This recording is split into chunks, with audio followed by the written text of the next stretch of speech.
Hey fellow Vault Dwellers, it's Angry Turtle, and today we are taking a closer look on the final version of all the perk cards that are changing with the September patch.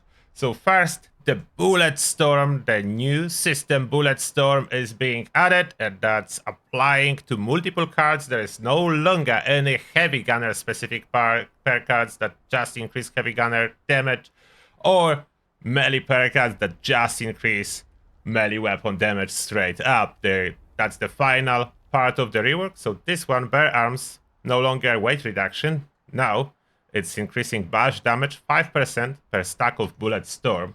Bullet Storm itself per card, so you can see increasing damage based on the ammo you spent. And it was all fixed, so it's counting all the ammo you spent. Therefore, if weapon is using 5 ammo per shot, it will be counted as 5 ammo spent per shot. So that initially was not the thing, but that was fixed, and it's counting now as well. At 2-shot weapons will be getting 2 stacks. Will be counting as 2 ammo spent per shot. So that's not really 2 stacks. As stacks requires 30 ammo spent, so 15 shots will give you 1 stack with a 2-shot weapon to increase your damage.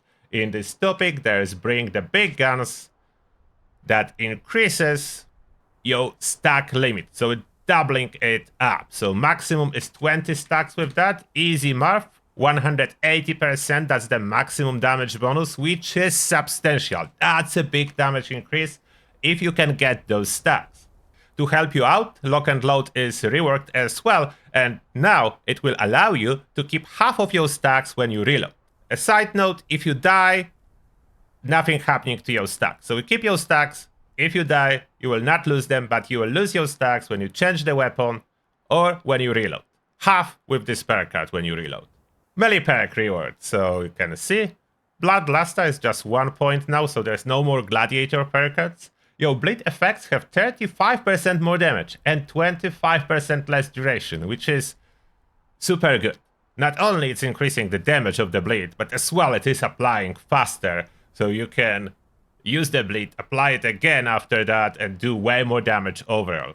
Heavy hitter, 25% more power attack damage, and this time it's added here no power tools.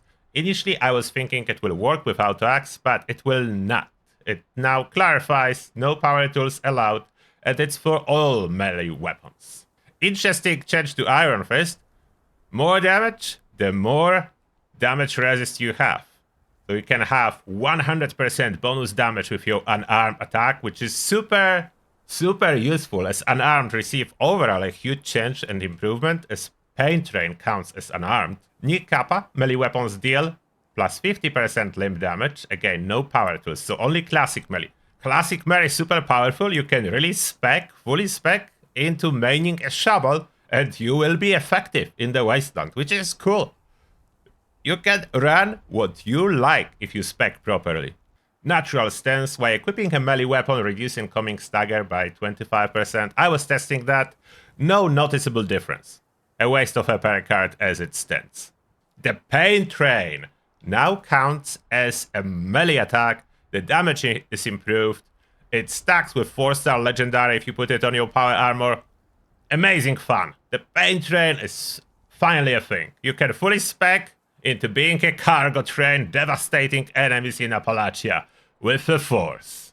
There is a change to radioactive strength not listed on the card, but it will no longer work with the minigun shredder. So the times of minigun shredder using radioactive strength are over. The Slugger, now your melee weapons do 30% more damage to crippled targets. Not particularly powerful, unfortunately, for the cost of 3 points. Why is it so weak? I don't know. Strong Arm is under strength to increase your throwing range. No longer under perception. Tightly Wound. This is really cool one. Tightly Wound.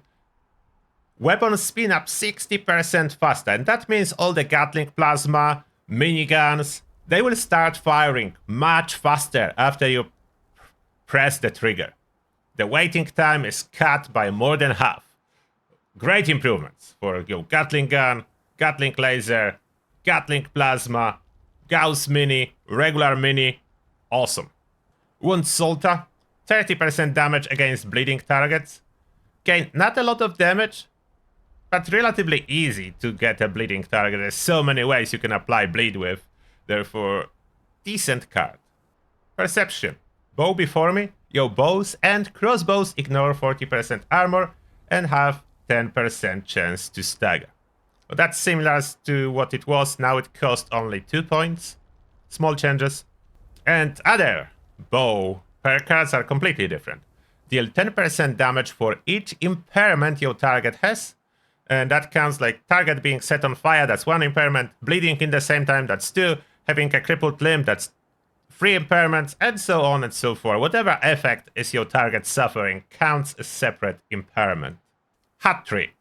Arrows and throwing weapons bounce towards 3 additional targets, dealing 70% of the damage from previous targets. So each target is losing a little bit damage, doing a little bit less, but awesome.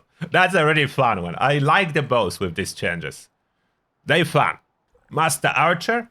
Arrows and thrown melee weapons pierce targets, which means it will go through as many targets as you can set in a row. It's not easy though to make your targets form a nice line. Tankilla is changing. Now it applies to all range weapons, including heavy guns, and the bonus is increased to 40% of armor piercing effect. Homebody costs 1 point now. And what it does, while in camp or workshop, gain health and limb regen, as well improve benefits of being well rested. The second part applies always, so only the first part is while in camp. The second one, improved benefits of well rested, always. Rat Sponge is new, very cool for humans, absorb 20% of rats taken and restore hunger and thirst. So not only you are taking less radiation damage, but as well as it satisfies your hunger and thirst. So you basically go into an irradiated area and that feeds you somehow. EMT undercarries a completely new effect. It may seem similar to what we had in the past, but it is not.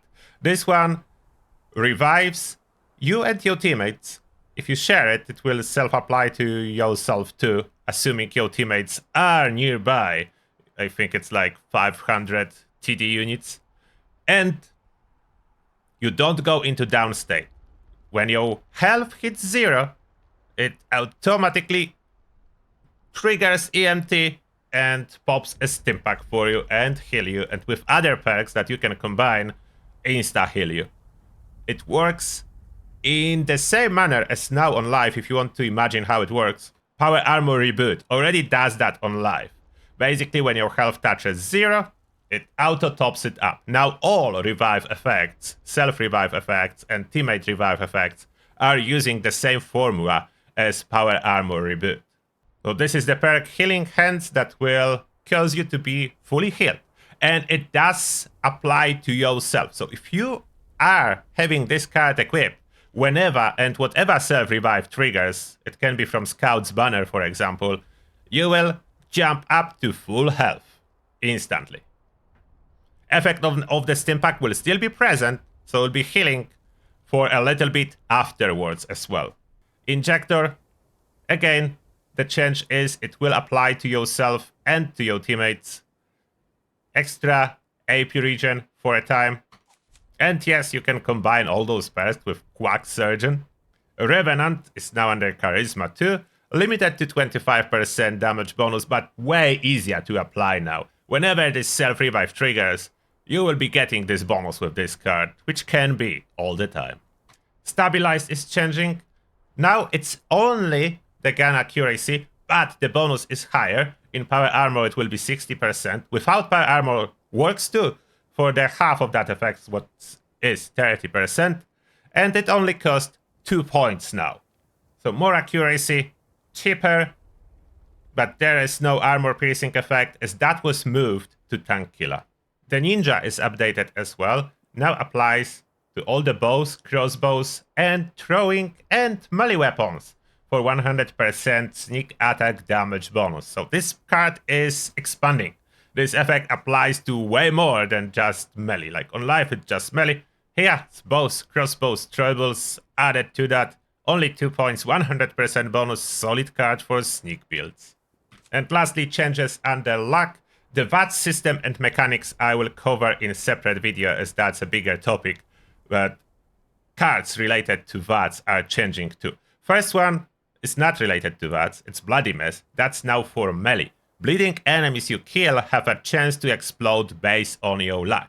It may apply to other than melee builds, but it's not so easy to apply bleed damage without running melee builds, so it will be mostly melee card. The explosion is quite substantial. It can wipe out other enemies like a bunch of ghouls with single explosion, and the chance is really high if your luck is high. So quite solid for 1 point. Unfortunately, the old Bloody Mess, which just gives straight up damage bonus, is going away. Grim Reaper Sprint is changing.